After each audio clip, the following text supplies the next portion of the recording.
안녕하세요. 반갑습니다. 이공영 강사입니다. 자, 우리 13번부터 또 급북 1분 거 시작해 보겠습니다. 주거는 생활의 기초 단위로서 전체의 인격이 형성되고 발현되는 사적 공간이기 때문에 보호 필요성이 크다. 맞겠죠? 니은번은 이제 주거 침입죄 위요지에 해당하냐라는 판례인데 전체적으로 읽어보시면 집 마당이 도로에 접해 있다. 그래서 뭐 이런 느낌인 것 같아요. 이렇게 도로가 있는데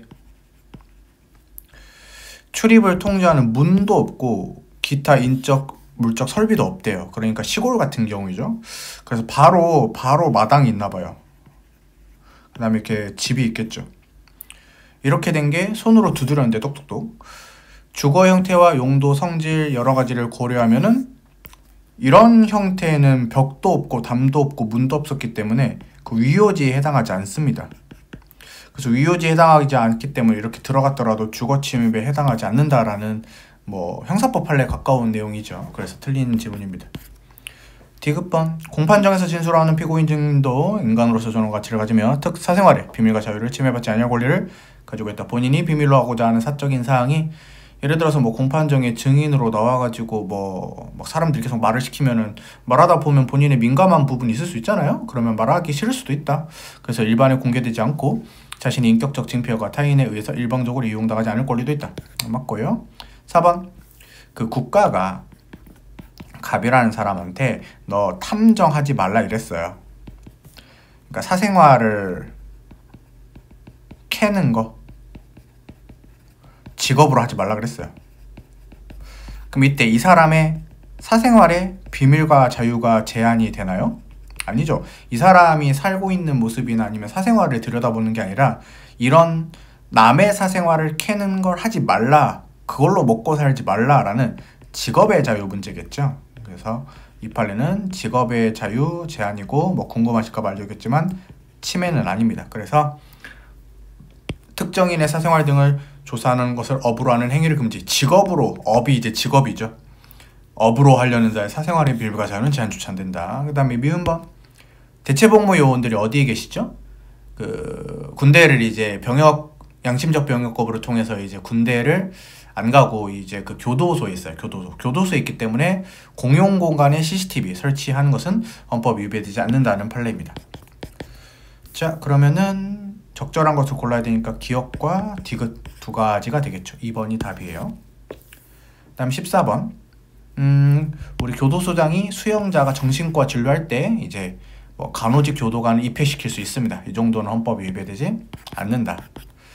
니은번 이 요철식 특수 콘돔, 이렇게 약간 특수한 형태의 콘돔은 우리가 청소년에게 판매를 못해요. 헌법에 위배되지 않는다. 맞죠? 그 다음에 인체 면역 결핍 바이러스가 이제 그 HIV죠. 이거에 걸려서 나오는 질병이 에이즈예요. 그러면 이제 이 전파 매개 행위, 성관계를 좀 금지해야 되겠죠. 그래서 그 감염된 사람이 에이즈 같은데 HIV에 감염된 사람이 혈액 또는 체액을 통해서 다른 사람에게 전파 매개를 하는 것을 처벌한다. 그래서 콘돔을 착용을 해야 됩니다. 근데 콘돔 안 착용하고 성관계하면 처벌하겠다. 헌법에 위배되지는 않겠다. 그 다음에 리을번인데 무효인 혼인기록상 전체에 하나의 선을 그었다. 이게 무슨 말이냐. 그 갑이라는 사람과 을이라는 사람이 혼인을 했다가 그 무효가 됐대요. 그러면 이렇게 가로를 그어. 일직선으로. 어디 가니? 가로를 그어. 좀 투명하게 그려줘야 될까? 이런 걸로 시간 쓰고 싶지 않은디. 아무튼 가로를 그어. 이렇게 갑과 을이 혼인했다. 그러니까 무효로 됐기 때문에 이제 그 이 사람들과 갑과 을이라는 사람이 헤어진 건 맞는데 가족관계 등록부를 열어보거나 혼인관계 증명서를 열어보면 이 기록이 이렇게 남아있어요. 갑과 을이 혼인했는데 가로선이 그어져 있어. 그러면은 결국 남들이 볼 수 있는 정보잖아요. 그쵸? 이런 것들을 이렇게 보관하는 게 개인정보 자기결정권의 제한의 문제가 된다라는 우리 경찰 시험에서는 좀 다른 부분이 나왔는데 이런 중요한 판례가 되겠습니다. 그래서 무효인 혼인의 기록사항 전체 하나의 선을 긋고 말소 내용과 사유를 각 해당 사항란에 기재하는 방식으로 정정 표시를 한다. 아예 삭제를 안 해준다. 이거 삭제를 안 해주고 이런 식으로 하는 것은 개인정보 자기결정권을 제한을 한다. 알겠죠? 침해는 아닙니다.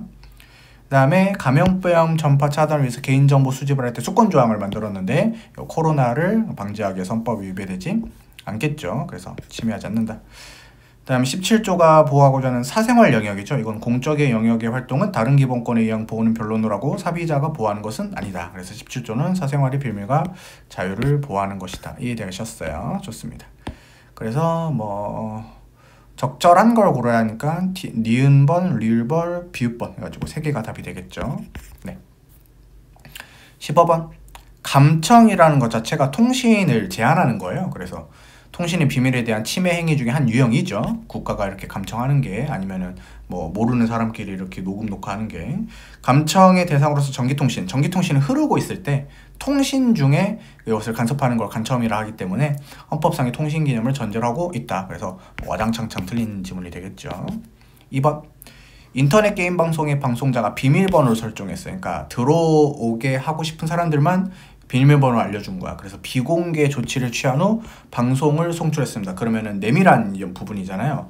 근데 방송자로부터 허가를 받지 않은 제3자가 비밀번호를 뚫었던지 1, 2, 3, 4, 5, 6 쳐봤는데 뚫었던지 아니면은 그 해킹을 했던지 이런 식으로 시청 녹화한 것은 제3자가 그 통신을 하고 있는 사람들의 그 감청을 한 거예요. 통비법 위반입니다. 그래서 틀린 지문. 그래서 이런 거 하지 말자.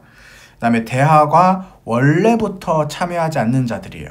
그럼 제3자죠. 그러면 타인 간의 발음을 녹음하는 것은 당연히 통비법 위반이 됩니다. 그래서 이것도 틀렸고요.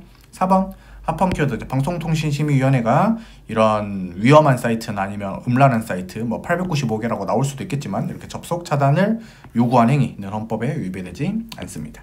그래서 4번이 너무 답이네요. 16번 우리 그 갑이라는 사람이 피고인이고 을이라는 사람이 검사일 때 이 사람이 양심적, 안 보이니? 양심적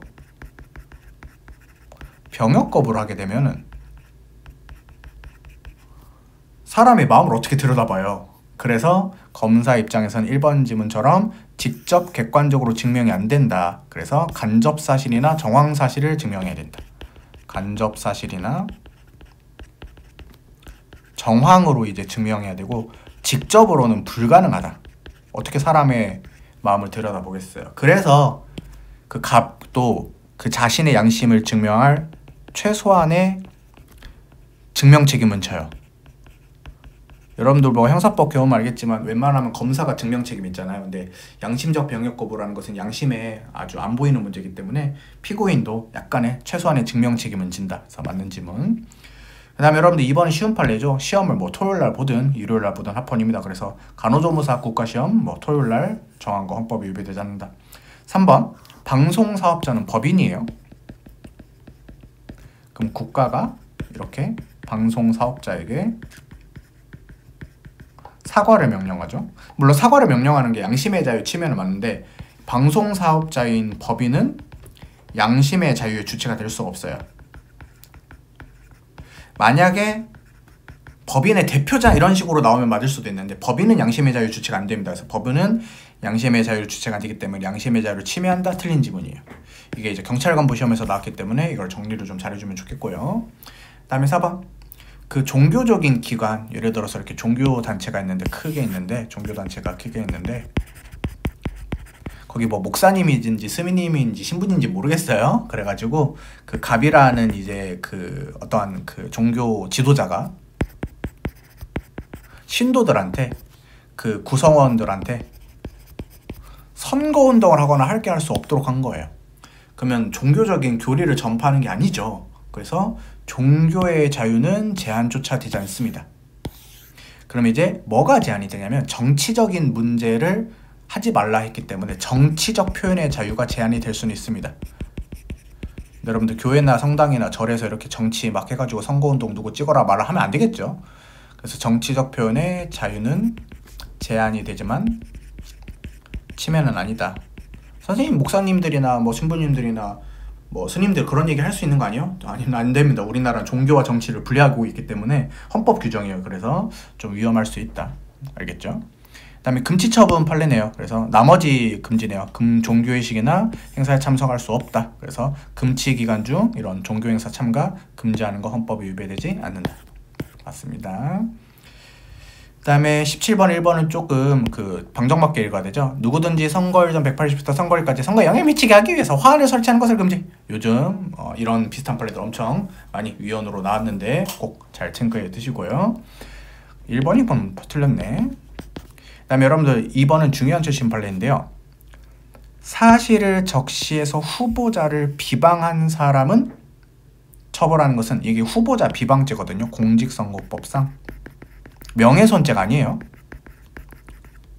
사실을 적시해서 후보자를 비방한 거예요. 후보자 비방죄예요. 이런 구성 요건이 있어요. 근데 여러분들 그 공직선거 과정에서는 사실을 적시해도 기분이 나쁠 수 있거든요. 예를 들어서 이국영 너 못생겼다 이런 식으로 다른 후보자가 말하면 기분이 나쁘죠. 근데 사실이잖아. 근데 못생겼다라는 게 비방이잖아. 근데 사실을 말하는 것 자체를 비방이라는 이유로 다 입을 틀어막으면 뭐 하고 싶은 얘기를 못해요. 여러분들 저 사람이 능력이 있다 없다 이런 식으로 뭐 차별점을 두어야 되는데, 아유 저 사람은 뭐 잘한다 뭐, 여러분들 상대방을 칭찬만 할 수는 없잖아요. 그래서 사실 적시 비방 행위를 사실 명예훼손 행위보다 더 중하게 처벌하고 있습니다. 이상하죠 여러분들. 사실을 말했을 뿐인데. 그래서 공론회장이 뛰어든 사람들이 뭐냐면은, 아 정치하려고 다 같이 의견 모아보자 하면 여러 가지 의견이 나올 수도 있는데, 후보자를 이렇게 비방, 사실을 적시해서 비방했다는 이유로 이 사람들을 처벌하는 것은 너무 지나쳐서 위헌이다, 정치적 표현의 자유를 침해한다 이렇게 되는 거죠. 그 다음에 3번은 그 마이크나 그 스피커폰 있잖아요. 이런 거 함부로 쓰면 안 돼요. 스피커폰이 아니라 그 스피커, 이렇게 해가지고 좀 확성장치죠. 그래서 이런 경우를 제외하고는 선거운동을 위해서 확성장치를 사용할 수 없도록 했다. 어떤 용도로 사용하기를 제외하고는 연설이나 대담이나 토론용으로 사용하는 경우를 제외하고는 헌법이 위배되지 않는데, 위배된다 해서가 틀렸고요. 4번은 여러분들이 경찰 시험에서 나왔던 내용들이죠. 그래서 남부갑에서 위반 행위로 전당 등 살포를 해서 금지하는 것은 위헌이다. 표현의 내용을 제한하는 것이기 때문에 표현의 자유를 제한하고 침해까지 하는 판례가 되겠습니다. 그래서 틀렸다. 다음에 한 문제를 더 풀어보죠. 집시법 5개 집회와 5개 집회를 구분하는 이유가 뭐예요? 5개 집회가 좀 더 위험하기 때문입니다. 그래서 옥내 집회랑 비교했을 때 법익 충돌 위험성이 더 크기 때문이다. 맞는 지문이고, 다음에 결사의 자유에는 단체 활동의 자유도 포함이 되는데, 단체 활동의 자유에는 단체 외부 활동뿐만 아니라 단체 조직 의사 형성의 절차 등의 단체 내부적 생활을 스스로 결정하고 형성할 권리인 단체 내부가 알아서 할 자유도 포함이 된다. 맞고, 그다음에 농협중앙회, 이거 여러분들 우리가 그 조합장 회장이 그 많으면은 몇 조 정도의 돈을 관리할 수 있는 사람이, 왜냐면 모든 농업과 관련된 내용들을 관리하는 분이니까. 그래서 자기들끼리 하면 안 되겠죠, 선거를. 그래서 중앙선거관리위원회 선거를 위탁해야 됩니다. 부탁해서 투명하게 해야 되겠죠. 헌법 위배되지 않는다. 그다음에 조합정 선거에서는 후보자가 아닌 사람은 선거운동을 하면 안 되겠죠. 그래서 헌법 위배되지 않는다. 그러면 이제 아이고 미안해요. 아이고. 5번. 그럼 이제 상호신용금고의 임원과 가점주주로 하여금 상호신용금고 예금 등과 관련된 채무에 대해서 연대하여 책임을 지고 있다. 그럼 이제 어떤 문제가 있을 수 있냐면은, 그 상호신용금고가 은행 같은데, 은행 같은데요. 상호신용금고. 그럼 구성원들이 있어. 갑, 을, 병. 이 사람들이 그 피해에 대해서 연대 책임을 져야 돼. 그러니까 은행만 책임을 지는 게 아니라 이 임원들이나 과점주들도 다 책임을 져야 돼. 근데 갑, 을, 병, 좀 쉽게 설명해 보면 이 사람들은 연대 책임을 지고 싶지 않을 수 있잖아요. 연대 책임을 무서워. 나 거지 될 수도 있네. 거지 될 것 같아. 그러니까 나 책임 안 지고 싶어. 그래서 자기들은 또 어떻게 하고 싶냐면, 이게 상호신용금고가 A라면은 A에서 갑, 을, 병은 책임 안 진다 이런 식으로 자기들 내부 활동을 규정할 수 있어요. 근데 국가가 굳이 상호신용금고의 임원과 가점주주는 연대 책임을 지도록 강요하고 있죠. 그러면 갑과 을과 병이라는 주주들이나 아니면은 과점주들 입장에서는 나는 꿀만 빨고 싶었는데 국가가 이거 강요하네. 더러우니까 이사나 아니면 과점주주나 아니면 임원하지 말까? 하지만 하고 싶은데 이런 식으로 불편함을 느낀다 이거예요. 그게 의외로 사법상의 단체를 자유롭게 결성하고 운영하는 자유를 제한을 합니다. 왜냐면은 꿀만 빨고 싶었는데 국가가 꿀 빨지 말라 그러고 임원이랑 과저주주한테 무조건 너 연대에서 다 책임지라고 하니까, 그래서 불편함을 느낍니다. 그래서 이게 의외로 결사의 자유 제한이 옵니다. 그래서 이 부분은 틀렸다. 그리고 이게 침해인지 아닌지는 뭐 시험 포인트가 아니었는데, 어떤 판례가 있냐면은 본교조에 있죠. 그 부실 경영에 관련이 없는 임원들이나 과점주주까지도 무조건 다 연대 책임을 지도록 하는 것은 위헌일 수 있다. 이런 판례가 있었으니까 여러분들이 본교재 보면서 정리를 좀 하면 되겠습니다. 알겠죠?